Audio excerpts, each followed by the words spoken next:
to the salon. Hey, we also thank you. have Jose with us as well, our fabulous hairdresser. He's going to be doing, not sure what we're doing at the moment, there's water spritz, which is really good because it's getting a bit warm in here, so that's lovely, keep it going. So what are we doing today, Jose? We are going to change the shape a little bit, keep it a bit longer on the top and make it nice and groomed on the sides. Fantastic. And we may have some audience or interviewee participation. I'm Yes, currently yes. learning a lot today, so I might come and join Jose in a minute as well. So SmartStream, Jeff, can you just tell me a little bit about what you do for SmartStream, how long you've been with the company? Yeah, so I've been at the company now for about 2 years. So my role as the AI and ML specialist at SmartStream is to look at how we can use the latest innovations in technology and put them into our suite of solutions, while also looking at after our latest product, which is Air, using all the latest innovations in technology, AI and machine learning, to create a reconciliation tool for banks and corporates. Wow, so you're busy, really? Yeah, I mean, very, very busy these days. Very busy, okay, great. Now, we all know there's been a bit of negative press around AI. What do you think the counter-argument is, and why is SmartStream investing in those technologies for the counter-argument? Yeah, of course. So, I mean, with any new technology, there's always some reservations about its impact and what it could do. I think I'm not so worried about the kind of end of the world, prophecies that some experts in our industry are From an saying. AI expert, that's really good to hear. Yeah. Thank you. Okay, excellent. We can all rest easy. Exactly, exactly. I think what we do need to be mindful of, though, is obviously bias and prejudice that could be in the software. So it's something that we at SmartStream take a lot of pride in, is we're very transparent about how we're using AI and then the results that it returns, and we show people exactly why we've made a decision, and really give them a lot of insight into how we're using the technology. For us, the key drivers in using it is to really speed up a lot of the onboarding processes that clients have with new reconciliations, and also the manual tasks that they have when they're working day to day with their data as well. Well, it's a great segue, actually. And so how would you say that the kind of implementation of data, of AI in data reconciliation, how's that sort of enhance back office or automated processes for your customers and clients? Yeah, of course. I mean, from an AI perspective, for me, reconciliation is the perfect model for AI, because you've got a lot of data that logically comes together from multiple different systems, and AI is perfect for actually speeding up that whole process of saying, hey, this bit of data over here versus this bit of data here, this is how it correlates, and this is what you do to match that data. So what we do is we use AI in that capacity. We basically chuck in a load of data, it tells us how it comes together, gives us a percentage certainty, shows us exactly what matches with what, and that's really useful for our clients.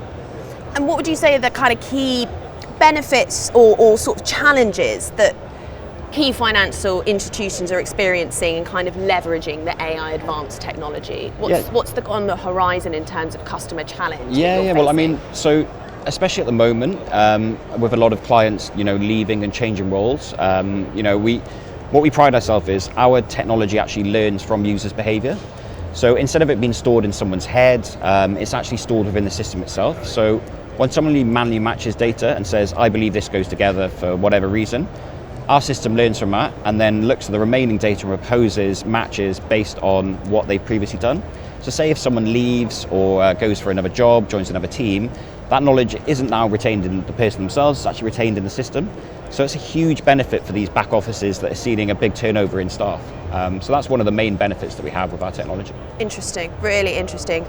And how would you say that the kind of adoption of AI has impacted sort of accuracy and speed of data processing? Yeah, so I mean, as I mentioned earlier, there's a huge benefit with reconciling data. You've got massive data sources. There's a huge benefit in chucking AI into that process. So instead of having a user that will try and work out how that data comes together, you can actually use a machine to really accurately tell you how that comes together. So it takes building a reconciliation from being kind of months to being literally days and weeks to get a full process automated in a bank. So it's really improved that kind of adoption for these banks that are adapting to different regulatory challenges and changes going on. It's great. Don't worry. Luckily, we're mic'd up, so we can still carry on while the hair dries on.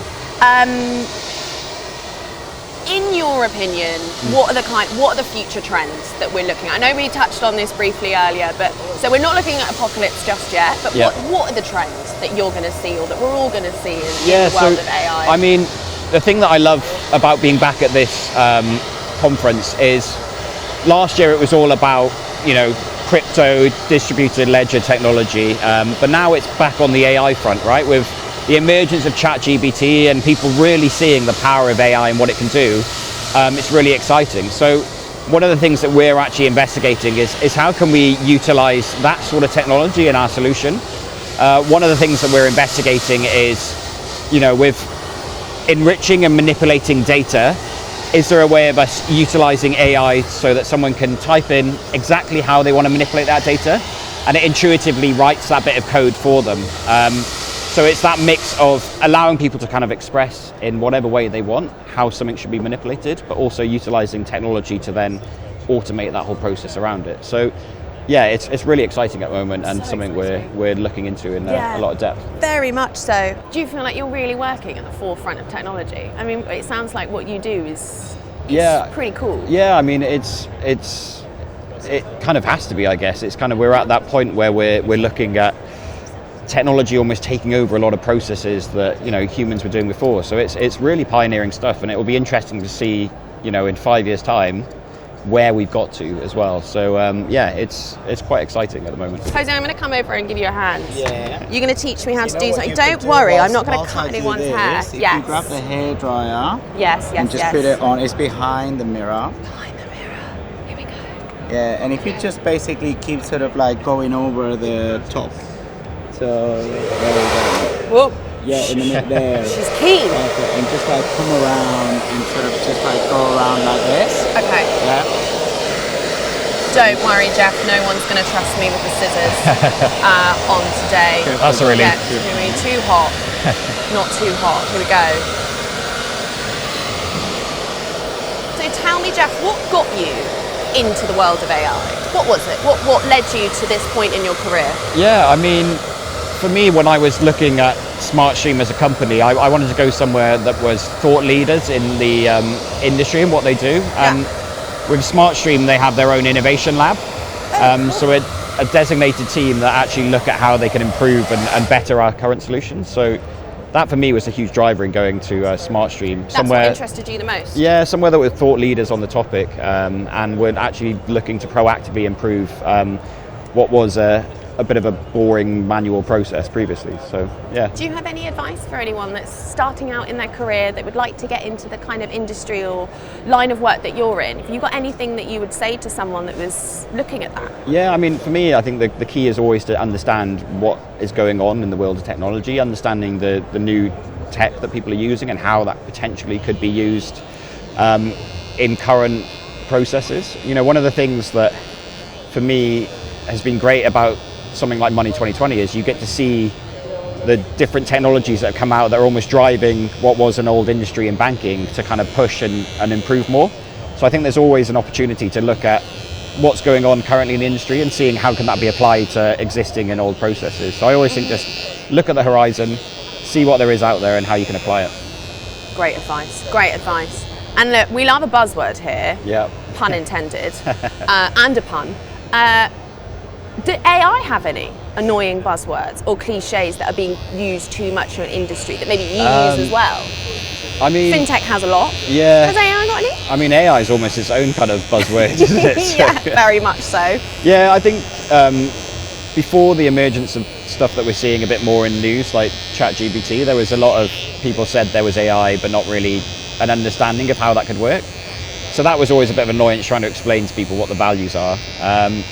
But now I think, now that people can see something tangible, it's a lot easier to kind of justify and be like, oh, that's AI, that's how it's working, I can see what it's doing. So yeah, I'm no doubt that in maybe 12 months' time it will become an old topic again, but now it feels modern and fresh. Jeff, can you talk me through like a career highlight for you? Is there a moment where you thought this has been a great day, or your proudest moment in your career? It's a good question. I mean, probably our latest version of Air, the product that I manage at SmartStream, where we're actually utilising AI in the exception management process. Okay. So that for me is completely pioneering, no other product does it. So we learn from users' interactions and then propose things like labels and statuses and who it should be assigned to and all that stuff based on learning from what people have previously done. So that for me is a huge highlight because I can see that that's going to revolutionise what is quite a manual process right now. So yeah, that's quite exciting. Okay, I think we're nearly ready for the big reveal, aren't we? All right, here we are, ready for the chest Okay. swivel. Let's do it. Oh, awesome. It's great, the back as well. Yeah, thank you very Get much. it quite long here, Yep. but still like good, and then just a bit more groomed. Awesome. All right. Thank you very much. Fantastic, Brilliant. Jeff, thank you so much for Yeah, coming thank in. you. It was a pleasure to meet you. You too.